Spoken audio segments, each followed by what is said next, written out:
રાજકોટ ગ્રામ્ય પોલીસની એસઓજી શાખાએ આરોગ્ય સાથે ચેડા કરતા બોગસ તબીબો સામે કડક કાર્યવાહી શરૂ કરતા ધોરાજી નજીકના પાટણવા પોલીસ સ્ટેશન વિસ્તારમાં રેડ કરીને એક નકલી ડોક્ટરને ઝડપી પાડ્યો છે। ચોંકાવનારી વાત એ છે કે માત્ર ધોરણ 10 પાસ આ શખ્સ છેલ્લા 25 વર્ષથી ડિગ્રી વગર એલોપેથિક સારવાર આપતો હતો। આ બનાવની માહિતી અનુસાર વાડોદર ગામમાં વિજયભાઈ નંદરામભાઈ તિલાવત પોતાના મકાનમાં મારુતિ ક્લિનિક નામે દવાખાનું ચલાવી રહ્યો હતો। તે કોઈ પણ પ્રકારની મેડિકલ ડિગ્રી કે લાયસન્સ વગર આ શખ્સ ઇન્જેક્શન, સ્ટીરોઇડ, એન્ટીબાયોટિક જેવી જોખમી દવાઓ દર્દીઓને આપતો હતો। ત્યારે ગુપ્ત બાતમીના આધારે એસઓજીની ટીમે રેડ કરી અને તેને રંગે હાથ ઝડપી પાડ્યો। દરમિયાન ક્લિનિકમાંથી વિવિધ ફાર્મા કંપનીઓની દવાઓ, ઇન્જેક્ટેબલ્સ અને સાધનો સાથે કુલ 31,485નો મુદ્દામાલ કબજે કરવામાં આવ્યો। પોલીસની પૂછપરછમાં આરોપીએ પોતે માત્ર ધોરણ 10 પાસ હોવાનું કબૂલ્યું, પરંતુ તેનો કોઈ પણ પુરાવો રજૂ કરી શક્યો ન હતો। વર્ષ 2001થી આ બોગસ તબીબ લોકોને ગેરમાર્ગે દોરી આરોગ્ય સાથે ખુલ્લેઆમ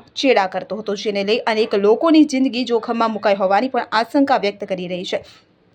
આ સમગ્ર કામગીરી એસઓજી શાખાના પીઆઈ એફ.એ. પારગી તથા પીએસઆઈ પીબી મિશ્રા અને તેમની ટીમ દ્વારા હાથ ધરવામાં આવી હતી। પોલીસે આરોપી વિરુદ્ધ મેડિકલ પ્રેક્ટિસ એક્ટની કલમ 30 હેઠળ ગુનો નોંધી આગળની કાર્યવાહી હાથ ધરી છે। અલ્પેશ ત્રિવેદી, ધોરાજી। હવે જુઓ દેશ દુનિયાની તમામ ખબરો તમારી આંગળીના ટેરવે। ઉઠાવો મોબાઈલ અને ગૂગલ પ્લે સ્ટોર પરથી ડાઉનલોડ કરો અમારી CN24 ન્યૂઝ મોબાઈલ એપ।